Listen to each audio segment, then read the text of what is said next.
Donc là on va monter au village de Puy-Celtier, on est en train de visiter le village. On va faire un tour d'horizon de tous les monuments de la ville et du village, comme vous voulez. Hein. C'est un château médiéval, on va dire ça comme ça, une fortification, une cité médiévale que l'on va visiter ensemble aujourd'hui. Du fin fond du Tarn.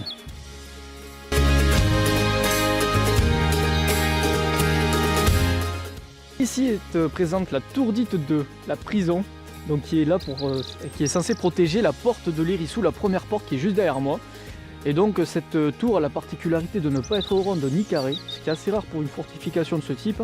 Elle était en forme d'ogive, donc ce qui permettait d'avoir une meilleure protection contre toutes les attaques de siège, donc les boulets de canon et tout ça. Transition.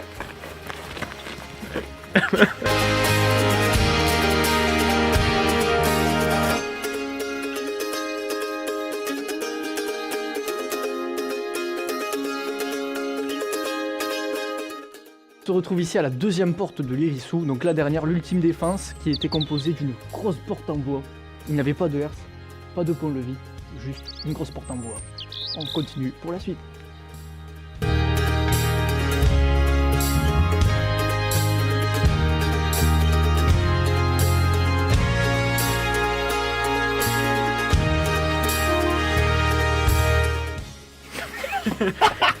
Oui.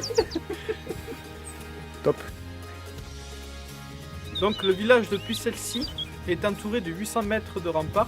Ici on se situe sur le chemin de ronde. Mais ce qui est excellent dans ce village, c'est que les remparts ont été vraiment préservés, même après tous les différents sièges qu'il y a eu. Par exemple Simon de Montfort, les Huguenots ou les Anglais durant la guerre de 100 ans.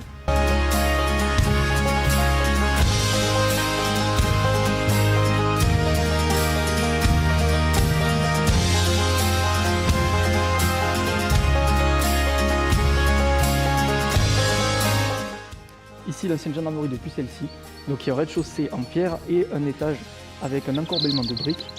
Et donc à partir de la Révolution, il y avait une brigade à pied et à cheval.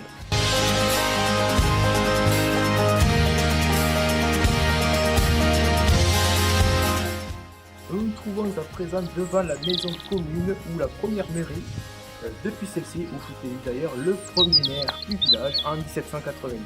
Et d'ailleurs, si vous nous suivez, au niveau de ce rez-de-chaussée, vous aviez un petit marché.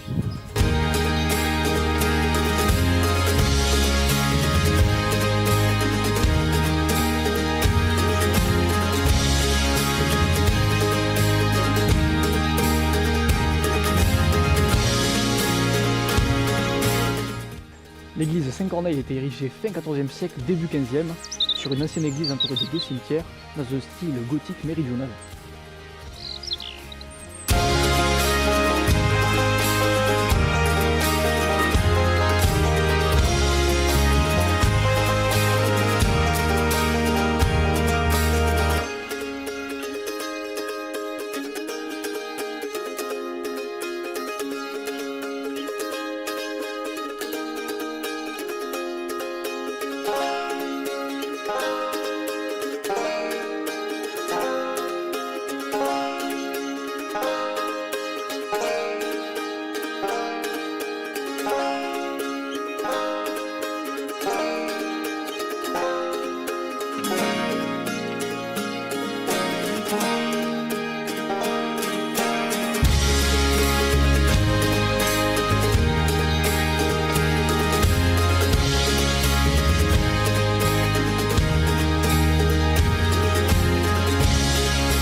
Alors nous poursuivons la visite de ce petit village sympathique.